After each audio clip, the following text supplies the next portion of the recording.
Let's call the meeting to order. Welcome. This is the Board of Directors regular meeting for the Sacramento Metropolitan Fire District on Thursday, May 11th, 2017. I'll ask Director Barnes if he would lead us in the flag salute.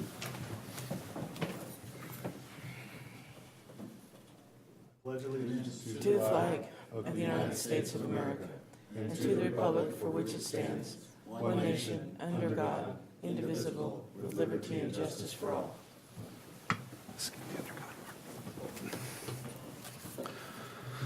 This is the Metro Cable announcement. The open session meetings are videotaped for Cablecast on Metro Cable 14. Replay will be on Saturday, May 13, 2017 at 12 noon and Sunday, May 14, 2017 at 9 a.m. on Channel 14. Webcast is at www.sacmetrocable.tv. The open session meetings are also available for viewing on the district website at www.metrofire.ca.gov. Right now is the opportunity for public comment on matters on or not on the agenda. Madam Clerk, do we have a speaker? There are no speakers this evening. Thank you very much. We will move on to the consent calendar. Mr. Chair, I move consent calendar. We've got a motion and a second. Any questions from the board? Would you mind calling the roll, please? Director Gale. Yes. Gould. Aye. Orzali. Aye. Barnes. Aye. Jones. Aye. Sheets. Aye. Clark. Aye. And Wood. Abstain. Motion passes.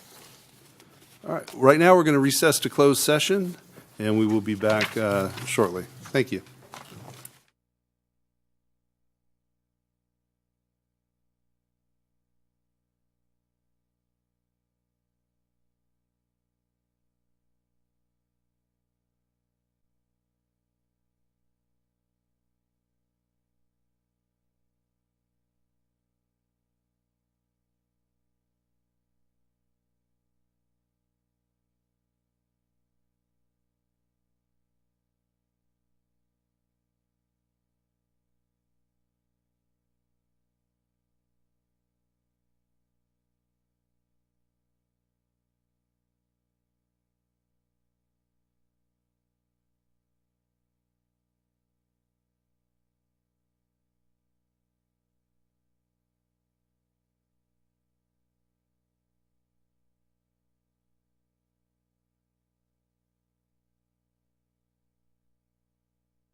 All right. Council Lavra, would you mind reporting out of closed session, please? Yes, Director Wood. The board met in closed session with its counsel regarding pending litigation in the matter of Valentine versus Sac Metro Fire. No action was taken. Thank you very much. We'll move on to presentation items. Deputy Fire Marshal Lisa Barsdale.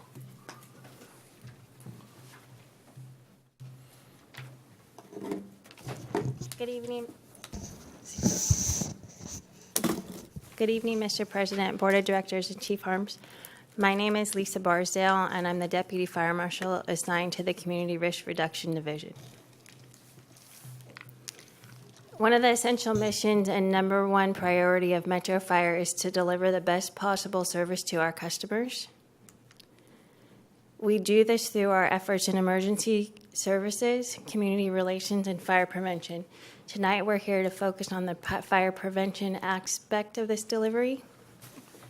The Community Risk Reduction Division, CRRD at Metro Fire, delivers the fire prevention services. Tonight, we're going to go over the CRRD staffing, division responsibility, and future objectives. Our current CRRD staffing consists of 24 positions within the division. 11 of these positions are filled with newer personnel with 2 years or less experience. In addition, our senior staff, several of them hold new positions. So we're currently under a building or rebuilding phase of the division, and our focus is education and training to our staff and members to provide a solid foundation moving forward.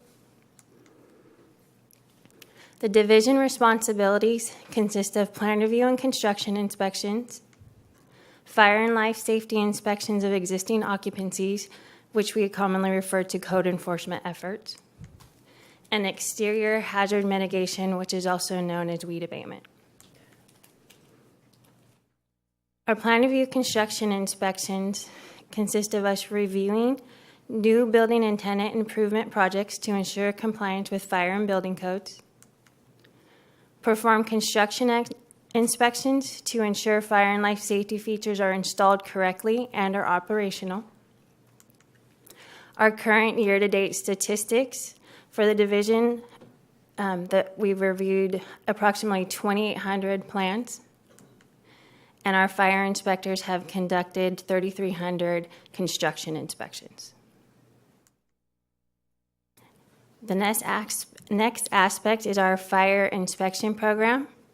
On average, the district conducts 4,000 inspections of existing occupancies. These inspections consist of mandated inspections, which are required by the Health and Safety Code. These mandated inspections consist of schools, hospitals, skilled nursing, high-rise, and multifamily dwellings. In addition to that, we have our business inspection program, which was adopted and implemented as part of our cost recovery model. These inspections consist of what we refer to as annual fire code permits to operate and residential care facilities. In addition to that, we do semi-annual inspections of the small businesses, and by small businesses, we're referring to those that are 5,000 square foot or less.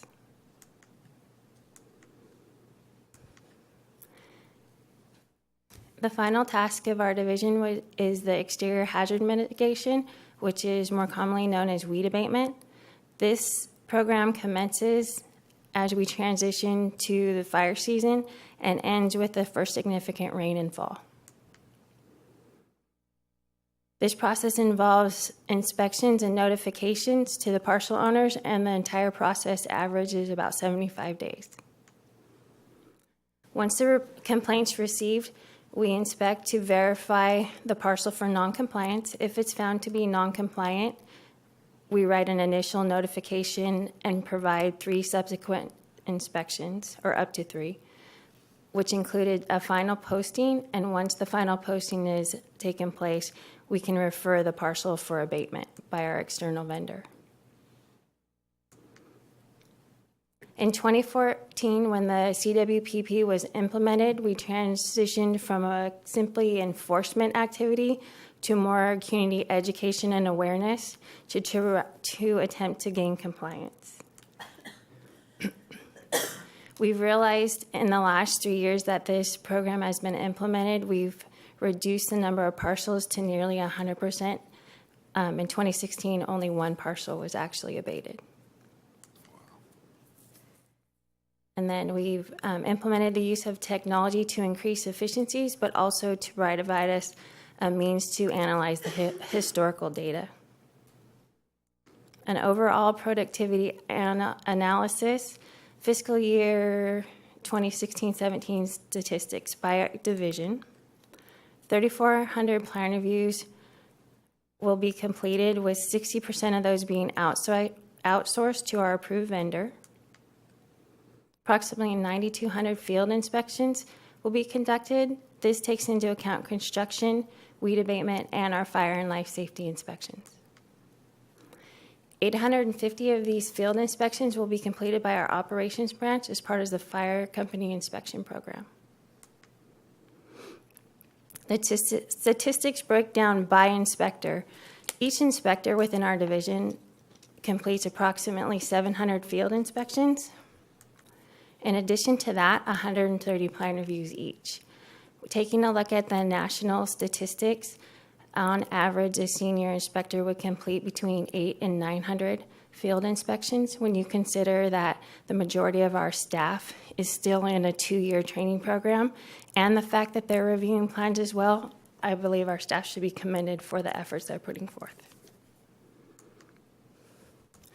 The goals of community risk reduction are to provide efficient fire and life safety inspection programs, reduce the risk to human life and property, and limit the economic loss caused by fire. District coordination delivers the best possible service to our constituents. We do this by identifying and correcting any potential fire and life safety violations. It's our duty to ensure safe occupancies throughout the district for our residents and our guests. We strive to keep local business in business by preventing economic loss and inconvenience due to reconstruction, loss of wages, and loss of physical resource. We assist in educating the community in proper fire prevention practices. We do this through providing accurate and timely explanations so that the community understands why we're requiring what we require. And then we coordinate with the operations branch to identify and provide notification back and forth of target hazards, which is essential to assuring their safety. It's difficult to measure at times the effectiveness of fire prevention programs. Here's a proven example. We had a residential care facility fire occur on February 17th, 2016. A fire inspection noted a deficiency in the fire-rated separation between the garage and the residence days before the fire. The structure suffered minimal damage despite the intense fire and no impact to the business or the occupants. The business owner was educated during the inspection process and as a result made immediate corrections.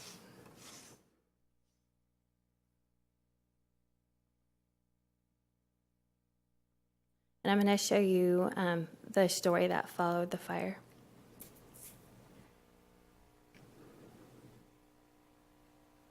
Maybe. Required in schools and apartment buildings, but for some reason, regular fire inspections are not required in residential care homes where some of the most vulnerable Californians live. But Sacramento Metro Fire has found a way to pay for care home inspections. And as ABC 10's George Warren shows us, the new inspection program has already paid a priceless dividend. A recent fire inspection of Ronnie Carrillo's care home turned up a few minor corrections, like less complicated hardware on the bedroom doors for the 4 developmentally disabled adults living here, and spring hinges on the door leading to the garage. See, this door should be self-closing. You know, when you open it up and let go, it should close by itself. Yeah. You can probably tell from the scorch marks above the door where this story is heading. Shortly after Carrillo made the corrections, fire tore through the garage. The door to the house, which was usually left open, was closed because of the spring hinges, and the fire never spread into the living area. Absolutely, this could have been a deadly fire. This residential care home is among 840 in the Sacramento Metro Fire District, about 1 for every 2 square miles. And Metro Fire's begun regular inspections on all of them. All of the items that we're looking at are fire and life safety. They're all important, even though they may seem minor to the homeowner. Metro Fire received a federal grant to cover the cost of the inspections because, believe it or not, state law doesn't require them. This is something, it's not state mandated, but the response we've gotten from the homeowners has been totally positive because they want to keep their clients safe. They want to keep their home from burning down. Well, I'm glad nobody got hurt. Carrillo says the required work cost him less than $100. One can only imagine what it saved. In Rancho 811 is a free service to keep our community safe. Before you do any project, big or small. Nope.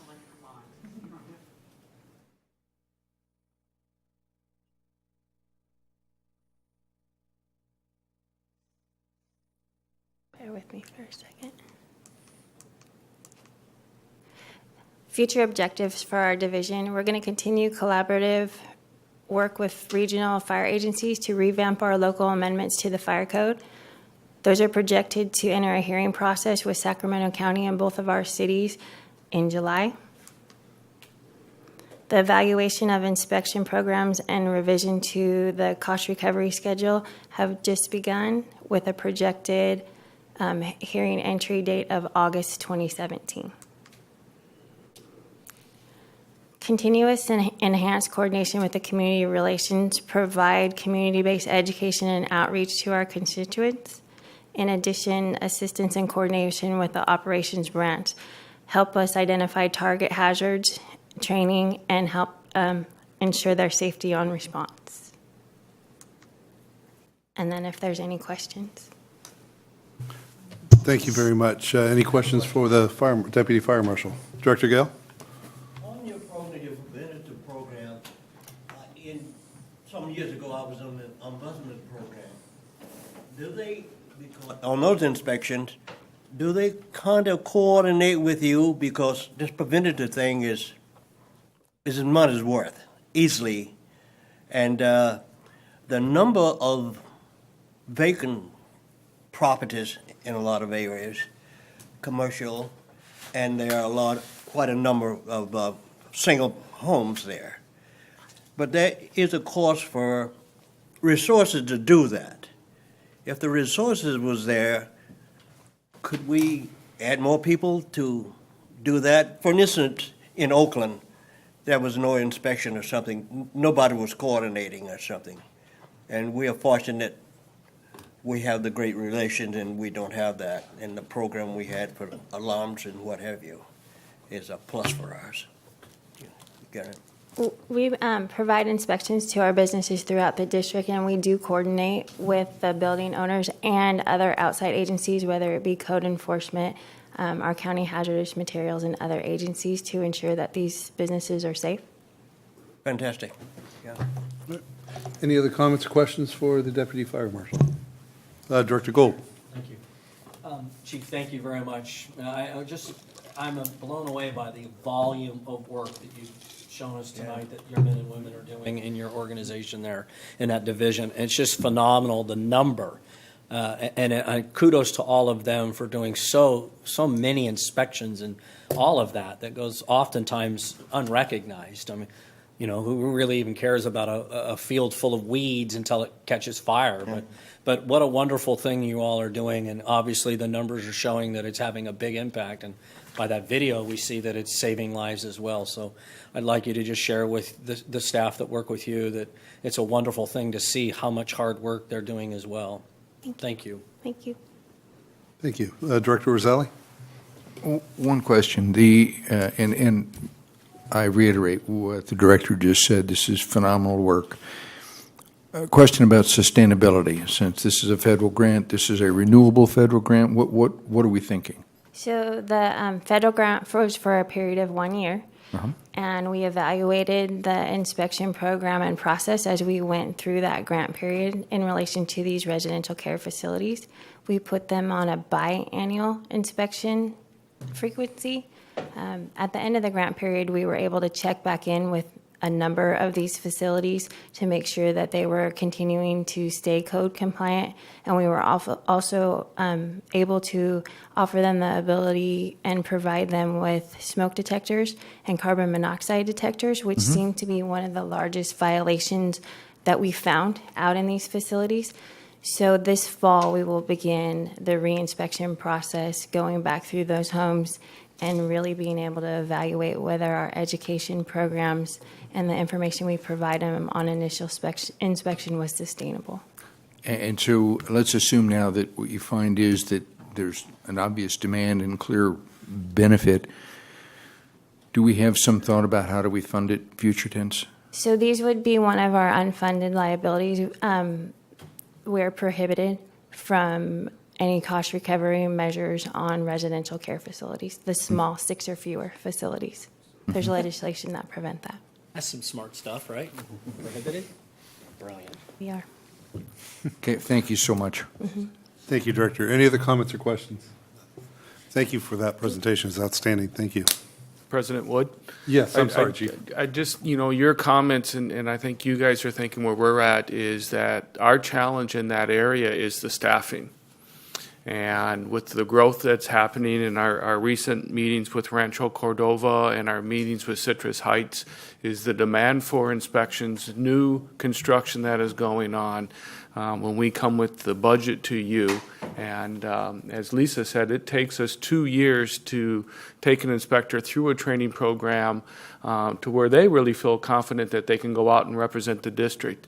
We're going to come with the next budget to be able to add some additional positions, and hopefully in time we'll be able to recover that cost. But it's phenomenal work. But what we're running is that there's more work out there than really that team can do. And we're really going to have to look at the staffing, because the only way we do that is with people. And so we're going to have to come back to you with a budget to look at that. Thank you. Thank you, Chief. Move on to action items. We have the lead negotiator resolution. This is presented by Director Orzali. Thanks, Mr. President. This item has been before the board before as a discussion item, and now at the direction of the board, we are returning it for action. Fundamentally, what it does is authorize the district to employ an individual or organization to take on the responsibilities of lead negotiator. And I want to clarify there that historically the chief has been in the role of lead negotiator, which I think is, at one level, unfair to the chief, in the sense that chief is a real job, and then you add the level of lead negotiator to it, expecting that somehow all of that workload gets absorbed, and it doesn't. It gets spread and creates back pressure. The next part of that is I believe that the role of lead negotiator is something that when the chief is in that role, this chief, the last chief, the chief of the future, the role of lead negotiator tends to affect their relationships in all other areas where they are seen in normal operations as also, yes, there's the chief and they're the lead negotiator. I just think that we are better served and better serve the community by authorizing another organization or individual to take that role. This does not mean that the chief is not integral to the process. Indeed, the chief is still integral to the process, as is the negotiating team. But some other entity is, in fact, the person who is doing the day-to-day negotiations. So, in essence, that's the proposal. Are there any questions for Director Orzali? I have a question. Yes, Director Gale. In negotiating, well, I've done it at AFPGE and other units for quite some time. But a person who is familiar with the organization, and it takes anybody outside of the organization some time to come aboard full speed, That's the other question of that, and the cost of it outside there, and it's not a full-time position. Maybe it has some merit, but I kind of question it. Is there a specific question you have for Director Rosali? That's to the organization. It's a person who is familiar with the organization, and it takes time to come aboard on that. So that'll be a training part on that part of it. And the options we have in negotiating, it comes from the board of directors, and we're familiar. Maybe it has merit, we can try it, I suppose. Director Jones. Mr. Chair, I move the motion as presented for approval of this resolution and moving forward for staff preparation. I have a motion. Do I have a second? I second. Thank you. We have a motion and a second. Can we get the vote, please? Director Gale. No. Orzali.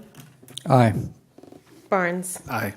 Jones. Aye. Sheets. Aye. Clark. Aye. And Wood. Aye. Motion passes.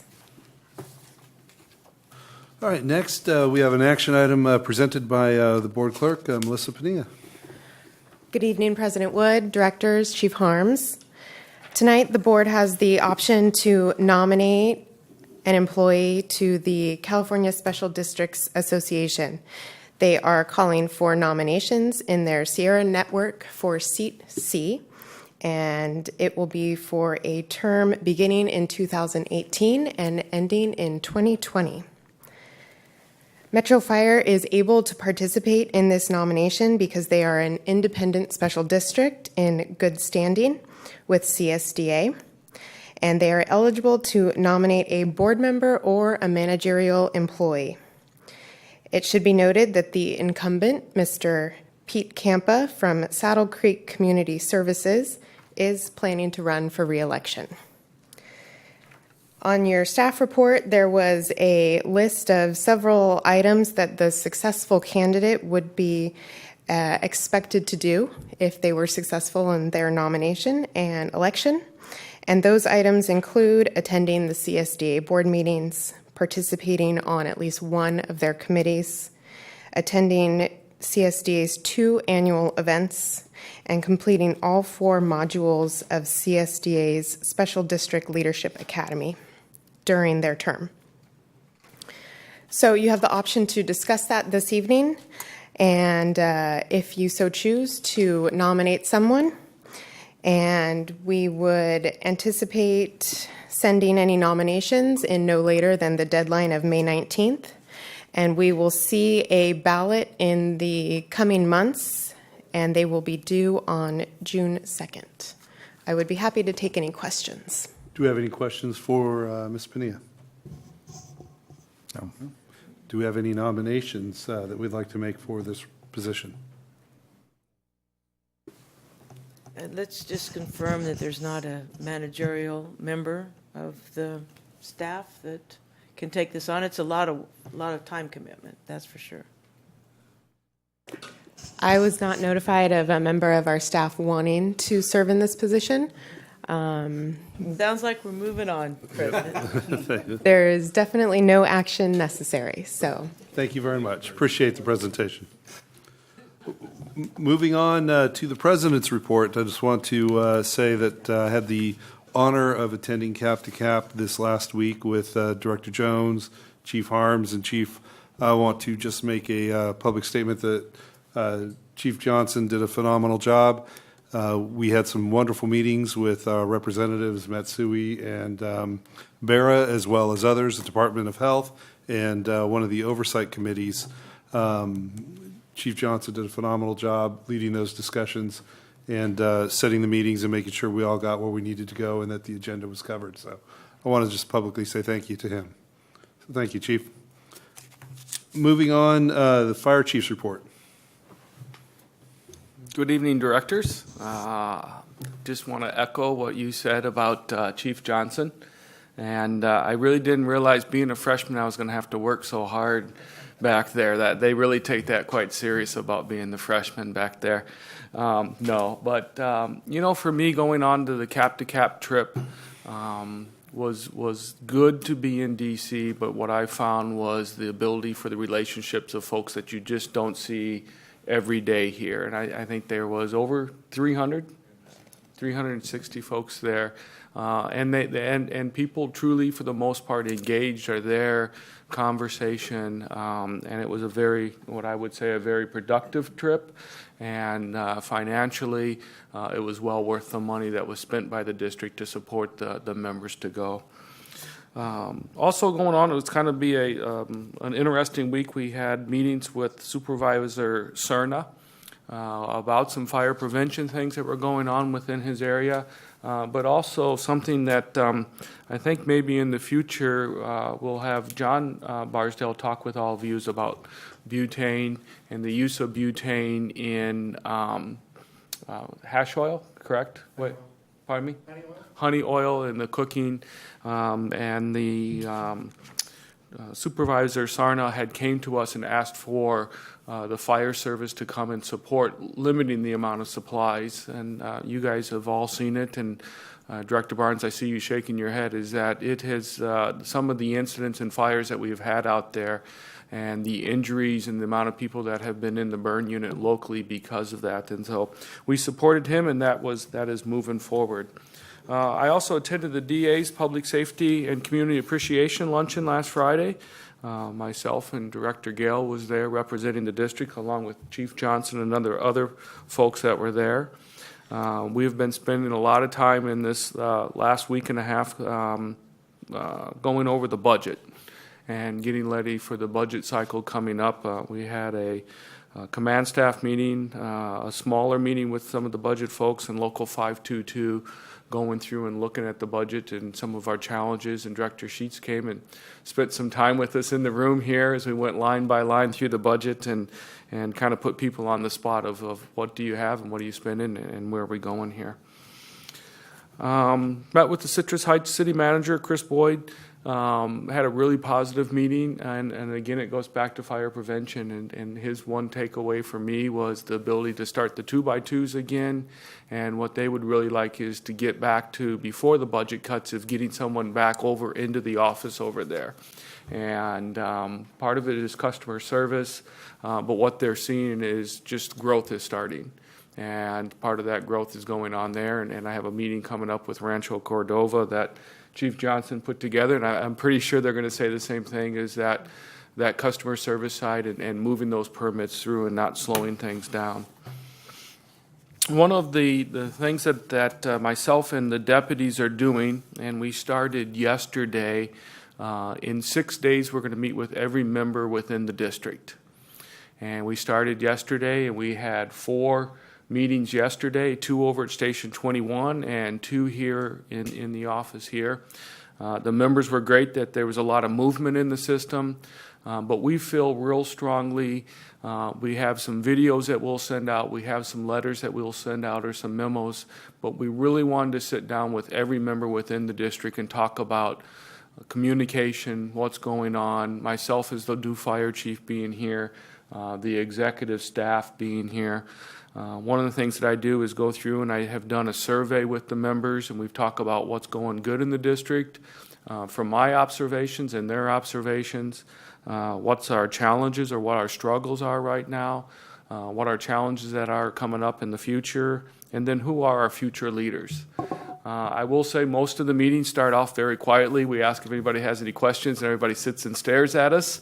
By the time we get to the end, though, on most of them, we've had to say, okay, we have to stop now. You all have to go back in service for the next group to get here. So I will say, though, after doing the same speech 4 times and going through with them, it was a tiring day, but I really think the opportunity to sit down with everybody face to face, and then you get the meeting afterwards where people come up and ask you, hey, what's going on? And some sidebar stuff has been really positive. It's slowed down for a little bit, but it's picked back up again as far as retirements. On April 29th, firefighter Steve, this one's a tough one, Dewey Yeah, that wasn't even close. 23 years of service, retired on April 30th. Captain Troy Dunn, 29 years with Metro, 33 years total. Retired. An outstanding member, Frank Lima, a captain, 28 years, retired. Engineer Ken Greenberg, 26 years, and Captain Phil Lopez, 27 years. I know when I first got here and toward the end of the year, it seemed like we had a lot of folks that were leaving. Slowed down a little bit, and again, it's really hard to see that caliber of people leaving. But I will happy to say is in the back of the room last week or this week, I don't know, it was this week, is we had the captain's test, and we had, I think, 38 candidates come in, and they started the first process of the captain's test. And by probably June 1st, we'll have a new list of captains that'll be out there to fill into those spots. The last thing I'll just say is our next meeting is on the 25th. That's our annual board workshop, 4 o'clock here in the boardroom. And Chief Casantini is here along with Chief Shannon, who is in Boston right now. But they are excited to be your facilitator during that time. And they are cracking the whip on all of us to make sure that we're in shape and ready to go. That ends my report unless you have any questions. Outstanding. Any questions for the chief? All right. Thank you so much, Chief. Move on to operations report. Deputy Chief Bridge. Good evening, President Wood, directors. Eric Bridge, operations chief, and brief numbers for you. Since our last report on April 27th, we've had a total of 3,000 EMS dispatches, and transporting this main remains at 68%. AMR was 369 dispatches and a transport rate of a 64%. In addition to that, we've had about 8 structure fires. One of them that was, I think, that may have caught some more attention than others was one that happened on May the 2nd. It was an exterior fire in the Arden area that spread to 2 homes, which suffered some substantial damage, where the Red Cross is being able to assist about 7 occupants with some temporary shelter. But fortunately, there was no injuries in that one.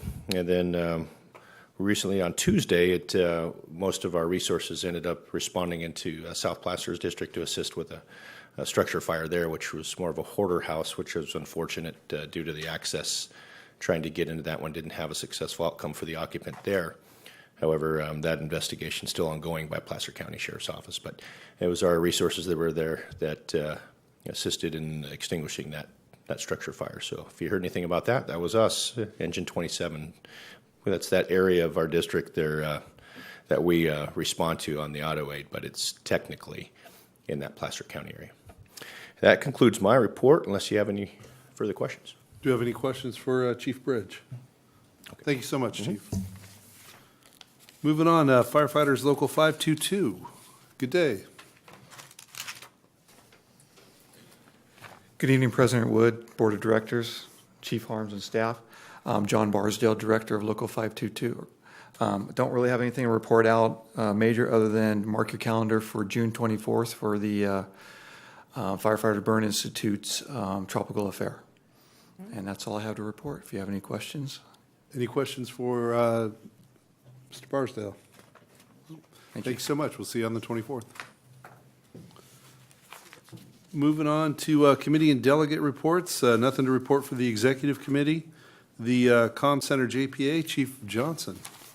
Good evening, President Wood, directors. There's been no meeting since your last meeting. Our next Comm Center JPA meeting is scheduled for May 30th. Thank you so much. Moving on to the California Fire and Rescue Training JPA, Director Kelly is not here. If he were, he'd tell you that the next meeting will be Thursday, June 15th at 4 o'clock at the CESC here in this building. Finance and Audit Committee, again, Director Kelly's not here, but Director Sheets, do you mind reporting out on that? Yeah, we have a special meeting on Wednesday, 24th at 4 p.m. here in the boardroom. Thank you. Policy Committee, Director Gould is not here. If he were, he'd tell you that the next meeting is June 8th, Thursday, June 8th, at a time that is to be determined. Moving on to board member questions and comments. I'll start off to my right with Director Gale.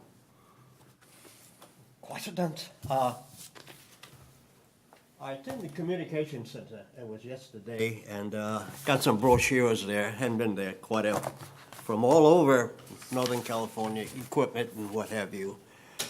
Some brochures I picked up, and this is a program from the luncheon we attend last week, and I would hope in the future, Chief, that in Division 1, we would have a meeting in the district. We have schools where we can readily accommodate it.